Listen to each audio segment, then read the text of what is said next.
La séance de tirage au sort en vue de la détermination de l'ordre de présentation des candidats dans le bulletin de vote et sur les emplacements spéciaux pour la position des affiches électorales aura lieu mercredi prochain au siège de la CENIT à l'Arby.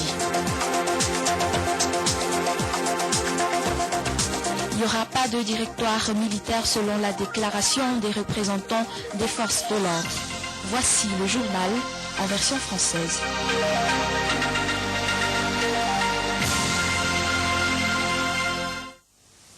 C'est toujours un plaisir de vous retrouver sur ce plateau du journal en version française. Mesdames, Messieurs, bonsoir. Comme on vous le disait en titre, suite à l'Assemblée générale des membres de la CENIT qui s'est tenue aujourd'hui à l'Arby, plusieurs initiatives ont été définies dans le but de maintenir le processus électoral. Écoutons tout de suite le contenu de cette déclaration avec Nathalie Léabi. Dans leur déclaration, la Commission électorale nationale indépendante pour la transition tient à informer que le processus électoral est maintenu en vue de réaliser les prochaines élections à Madagascar. Concernant les élections présidentielles, la séance du tirage au sort pour déterminer l'ordre de présentation des candidats dans le bulletin unique de vote et sur les emplacements spéciaux pour la position des affiches électorales aura lieu ce mercredi 6 mai 2013 à partir de 15h à l'Arby. Il est donc impératif que les candidats se présentent ou soient représentés par une autre personne munie des recommandations à cet effet. Aussi, dans les jours qui viennent, des échanges avec les candidats seront établis afin d'effectuer une séance d'information concernant les élections. Et pour la semaine du 13 mai, un atelier en vue de l'appropriation des textes sera entamé. Pour les élections législatives, les dépôts de candidatures ont débuté et prendront fin le 26 mai prochain dans les 119 districts de Madagascar. Et selon la Cour électorale spéciale du CES, la liste définitive des candidats à l'élection présidentielle a été validée dans le respect de la Convention internationale, dans le respect des droits des candidats et surtout dans le respect du droit de la population malgache libre d'élire leurs propres candidats dans la transparence et liberté totale. Et d'après les explications du ministre de l'Intérieur, Florent Coutoirsou, tous les fonctionnaires d'autorité, y compris les membres du gouvernement, les membres du Parlement, les chefs de région ou encore PDS qui sont candidats à la présidentielle devraient démissionner dès la publication de la liste définitive des candidats. Le ministre invite ainsi la Cour électorale spéciale et la CENIT à prendre des mesures si ces candidats ne quittent pas leurs fonctions cette semaine. Face au contexte politique actuel, les représentants des forces de l'ordre ont apporté des précisions dans leur rôle et se dit être indépendants et ne pas vouloir enclencher de directoire militaire dans leur déclaration. Nous écoutons tout de suite avec Nathalie Léal. Plusieurs points ont été relatés par les représentants des forces de l'ordre dans leur déclaration. Un rappel sur leur position que les forces de l'ordre ne soutiennent et n'appartiennent à aucune entité politique. Ils se veulent autonomes, indépendants et prendront en compte que les verdicts émanant de la justice. Leur principal rôle est le maintien de l'ordre. Ils prendront leurs responsabilités face au bon déroulement des élections à venir en vue de la mise en place d'une république. Les représentants de ces forces de l'ordre ont tenu à préciser qu'ils n'enclencheront en aucun cas le directoire militaire. Ils prendront ainsi toutes les mesures nécessaires face au non-respect de leurs consignes. Un appel est lancé à la population malgache, aux politiciens et ceux en charge d'accomplir ces élections et de respecter l'ordre préétabli pour que les élections présidentielles et les autres élections à venir se dérouleront sans incident.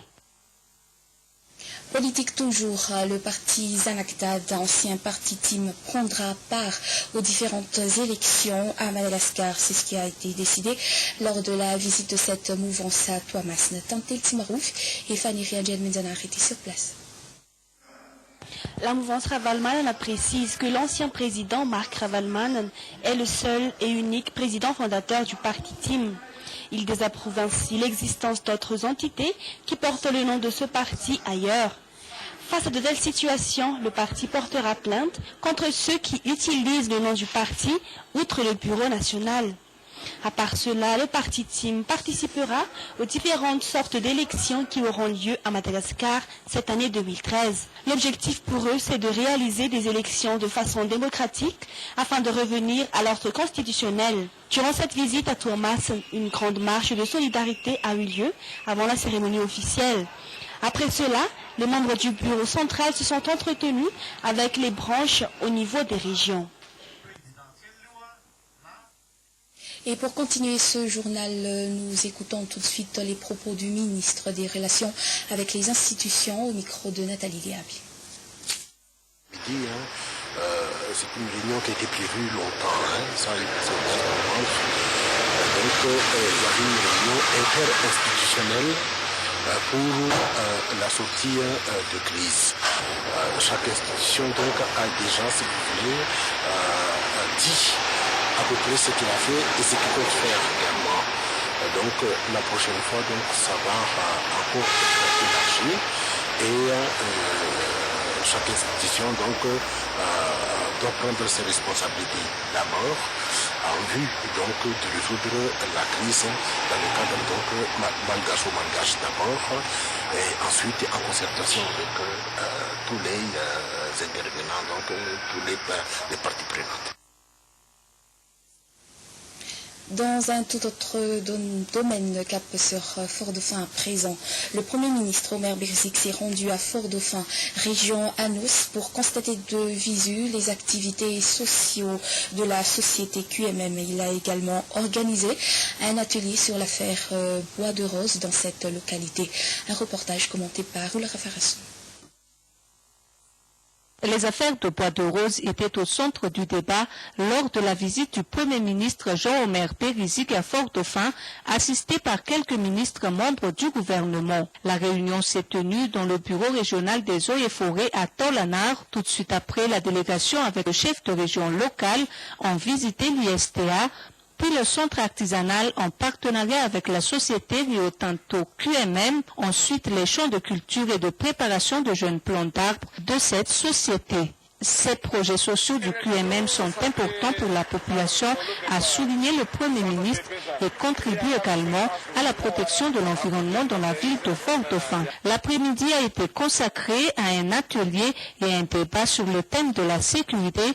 Le lendemain, la délégation a continué sa visite dans la ville d'Ambossar Sud. L'atelier qui s'est tenu à Ambossar Sud a pour objectif de mettre en place une sécurité durable à Madagascar, surtout dans la partie sud de la grande île. Tous les participants ont évoqué les problèmes qui se posent et ont avancé des solutions. Certains ont souligné qu'il faut assurer l'efficacité de la communication et également renforcer la coopération entre les forces de l'ordre et le FUCNUL. Il y aura aussi une amélioration de la qualité de service et le changement de mentalité dans tous les exercices de fonction.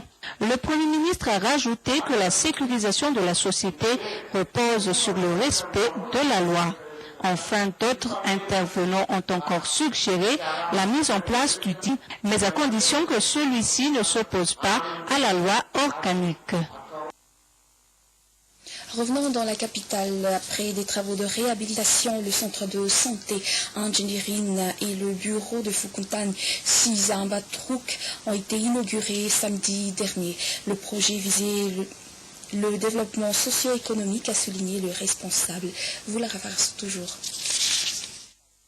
Le centre de santé privé Engineering à 6 à Ambatrouk, qui venait d'être réhabilité, se spécialise surtout à la santé bucco-dentaire. Il est actuellement équipé de matériel suivant les normes, lui permettant d'accueillir les patients pour la consultation générale. Les travaux ont coûté près de 700 000 €, y compris le budget alloué à la réhabilitation du bureau de Fukuntan. Ce projet a été initié et financé par un natif de Fukuntan d'Ambatrouk qui vit actuellement à l'étranger en coopération avec l'ONG Razad. La population dans les 5 Fukuntans aux alentours bénéficieront de ces infrastructures nouvellement réhabilitées qui visent le développement social et économique. Selon les explications, les frais de consultation seront réduits pour les familles défavorisées. Santé toujours, l'association Voulafé natif d'Amboanan a offert des kits sanitaires au centre de santé de base niveau 2 dans cette commune rurale. La remise officielle de ces matériels s'est tenue samedi dernier. Alfred Rangenanz à TVM Itas. Une bonne nouvelle pour la population de la commune rurale d'Amboanan dans le district d'Arivurma. La salle de surveillance et les 2 salles des accouchés du centre santé de base niveau 2 de la commune en question viennent d'être équipés du nouveau matelas le samedi 4 mai dernier. Nous avons déjà travaillé ici l'année dernière en Amboanan. Nous avons été approchés par le médecin-chef qui nous a demandé de l'aide pour rénover son hôpital. Donc on a visité l'hôpital, effectivement, les matelas étaient dans un état... Déjà naturellement on n'a pas envie d'être malade, mais là ce n'était vraiment pas la peine. On a regardé et on a accepté de financer le remplacement des matelas. Et on a refait également la peinture parce qu'avoir des lits neufs dans un endroit qui n'est plus présentable, ça a été l'occasion pour tout refaire. Voilà. Et ce qu'on a souhaité aux habitants d'Amboanan, c'est de ne pas tomber malade. Le but atteindre par l'association Voulafé en tant que natif d'Amboanan n'est que rénovation du CSB2 au profit des patients. Et pour clore ce journal, revenons sur la célébration de la Journée mondiale de la liberté de la presse à Tsromandid, chef-lieu de la région Bunglav, avec Alfred Rangiananza toujours. Parler sans crainte, assurer la liberté d'expression dans tous les médias. 50 minutes d'animation d'antenne à la matière sur la radio Bunglav, l'une des stations radio privées installées à Tsromandid, a marqué la Journée mondiale de la liberté de la presse le vendredi 3 mai dernier pour la région Bunglav. 14 journalistes de 4 stations, à savoir Radio Bunglav, Maharadio, Radio Fafi, ainsi que les chaînes nationales RNM et TVM, ont fait partager ensemble les expériences des journalistes à l'information et à l'éducation des citoyens. Le but atteindre de la célébration de la date du 3 mai n'est que information pour tous, afin que chacun arrive à comprendre la réalité. Et c'est la fin de cette édition. Merci de l'avoir suivi. Excellente suite au programme à tous sur la chaîne nationale et je vous donne rendez-vous demain à la même heure. Au revoir.